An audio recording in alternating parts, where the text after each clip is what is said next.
Alors, non, Joseph Kabila.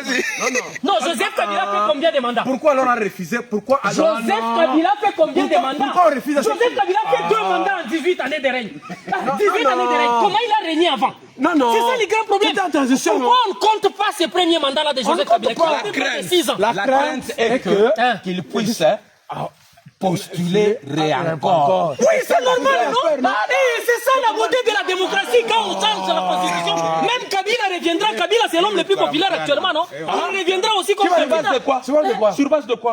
Qu'il est populaire, sur base de quoi? Sur base de quoi? Oui. C'est l'opposant qui peut faire peur à Tshisekedi, non? Non. Dites-moi un seul opposant qui peut faire peur. Non, Katumbi ne fait pas peur à Tshisekedi. Katumbi, c'est un petit joueur. Et Fayoul? Tshisekedi l'a déjà maîtrisé. Fayoul ne représente absolument rien. C'est l'ombre de lui-même. Même lui peut battre Fayoul aux élections. Qui va battre? Oui, il peut battre Fayoul aux élections. Ah bon? Mais je vous dis vrai, il peut battre Fayoul. Le commandant du peuple. Le commandant du peuple. 0 sur 10. Alors, parlons d'un changement de constitution, ok? Le président en parlait, n'est-ce pas? Les notables que vous connaissez là, ceux-là qui se disaient les centenaires de la constitution, qui ont quitté Kabila parce que Kabila voulait réviser la constitution, ils ont quitté pour créer le G7. Vont-ils quitter Tshisekedi aujourd'hui? Ou ils vont faire comment? Non, ils sont Est-ce que vous savez pourquoi ils avaient quitté Kabila? Ils ont quitté Kabila parce que Kabila n'avait pas garanti leurs intérêts. Il y avait la frustration. C'est cette frustration qui les a conduits. Tshisekedi a déjà garanti leurs intérêts. Dites-moi qui ne se retrouve pas. Donc leur garantie. Les problèmes, ce sont les intérêts. Même c'est Sanga aujourd'hui, si Tshisekedi l'appelle, lui dit tu deviens vice-premier ministre de l'Intérieur, il cesse tout son combat. Il soutient les changements de la Constitution. Ah bon? Nous n'avons pas de politiques qui sont cohérents. Parce que lorsque vous prenez Délice Sanga, tout ce que Tshisekedi a récupéré par rapport au timing de la mise en place des institutions. C'est ce que Sanga disait. Tshisekedi n'a fait que la récupération de ce que Sanga disait. Sanga vous a démontré que lorsqu'il y a organisation des élections dans notre pays, constitutionnellement parlant, la Cour constitutionnelle a droit à 2 mois pour traiter les contentieux des élections. Ce qui fait que ce sont les 2 premiers mois, donc janvier, février. Là, c'est à la Cour constitutionnelle. Après la publication des résultats définitifs, on nomme un informateur pour identifier la majorité. Il vous prend aussi 2 mois. 30 jours renouvelables une seule fois. Ça vous prend aussi 2 mois. Donc, ça fait 4 mois.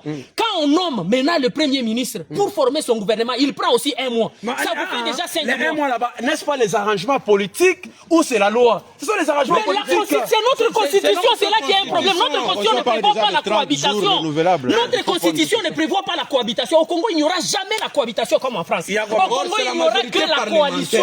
Or, cette coalition-là, ça prend du temps parce qu'il faut un informateur pour identifier.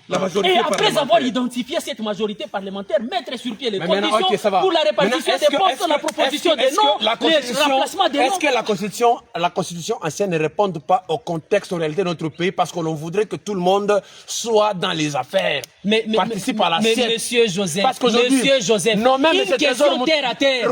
Aujourd'hui, s'il y a coupure de l'énergie électrique à Likasi, qui est-ce qu'on pointe? Vous et moi savons que celui qui a la gestion au quotidien du pays, c'est le Premier ministre. Étant donné que nous sommes dans un régime semi-présidentiel, logiquement, la personne à plaindre quand il n'y a pas de route asphaltée, quand il n'y a pas de l'énergie, quand il n'y a pas de l'eau, c'est le Premier ministre. Mais au Congo, on crie sur Tshisekedi. Tshisekedi dans les Bishinda, Tshisekedi dans les Bishinda. Passons alors du régime semi-présidentiel à un régime présidentiel. C'est simple, non? Nous voulons le fédéralisme. Passons d'un régime. Parce que même la forme de l'État congolais, cette forme-là n'existe pas. N'existe pas. C'est une forme hybride qui n'a jamais existé. Vous qui avez la maîtrise, s'il vous plaît, vous qui avez la maîtrise, vous savez qu'il y a la forme de l'État unitaire, la forme... Non, pourquoi maintenant? Parce que l'UDPS n'a jamais été partie prenante à la constitution, à la confection de cette constitution. Et l'UDPS n'a jamais voté pour cette constitution. Les militants de l'UDPS n'avaient jamais participé au référendum de 2006. Logiquement, ils se sont retrouvés au pouvoir avec une constitution que nous, qui ne sommes pas de l'UDPS, avons votée. Et aujourd'hui, ils ont besoin maintenant d'avoir une constitution qui va répondre aux attentes de l'UDPS. Pasteur Hollande doit parler. Non, il n'a pas été élégant. Pour moi, il n'a pas été élégant. Le problème qui est là, c'est que au Congo, on aura toujours un sérieux problème avec les églises. Aujourd'hui, il s'avère qu'à Kinshasa, il y a maintenant un système. Lorsqu'un président ou quelqu'un veut organiser une manifestation, par exemple au stade des Martyrs, là, on fait appel au pasteur. Et chaque pasteur a une enveloppe qui s'adapte au niveau de son église. Si on sait que quelqu'un comme Mukuna, il a plus de 200 000 personnes, quand il arrive, c'est 600 000 $.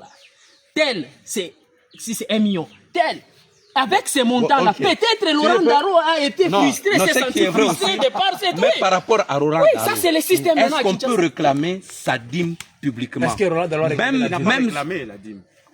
Mais il a dit en demi-mot. Il a dit en demi-mot. Est-ce que vous pouvez réclamer la dîme? Quand nous donnons notre dîme, c'est peut-être en cachette. Il a répondu à ça. Il a dit c'est pas l'évangile que l'homme a prise. C'est ça qu'il a dit. Moi, je ne demande pas la dîme. La dîme, on la met là-bas et tout. Nos églises nous mettent en porte-à-faux. Pour moi, lui, non, en tant que père lorsque vous parlez même avec Katumbi, vous allez vous rendre compte qu'il est... Bon, dites-moi, c'est quelle mouche qui a piqué les opposants? Prenons un exemple terre à terre. Lorsque vous prenez Délice Sanga, avant les élections, Délice Sanga, une fois élu président de la République, quelle sera la première action de Délice Sanga? Changer la Constitution. Voilà. Lorsque vous prenez l'homme de Fayoulou, lorsqu'ils ont constitué la Mouka, quelle était la mission confiée à Fayoulou? Il passe président de la République, il change donc il révise la Constitution.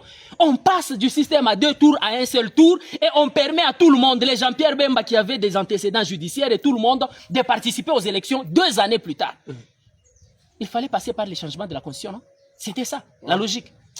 Aujourd'hui, les mêmes Fayoulou s'opposent. Les mêmes Sesanga, pas plus tard qu'il y a quelques mois, qui s'opposent.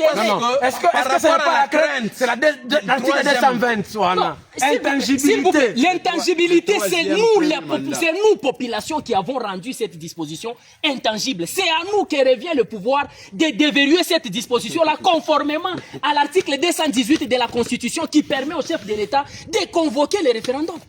Oui, lisez l'article.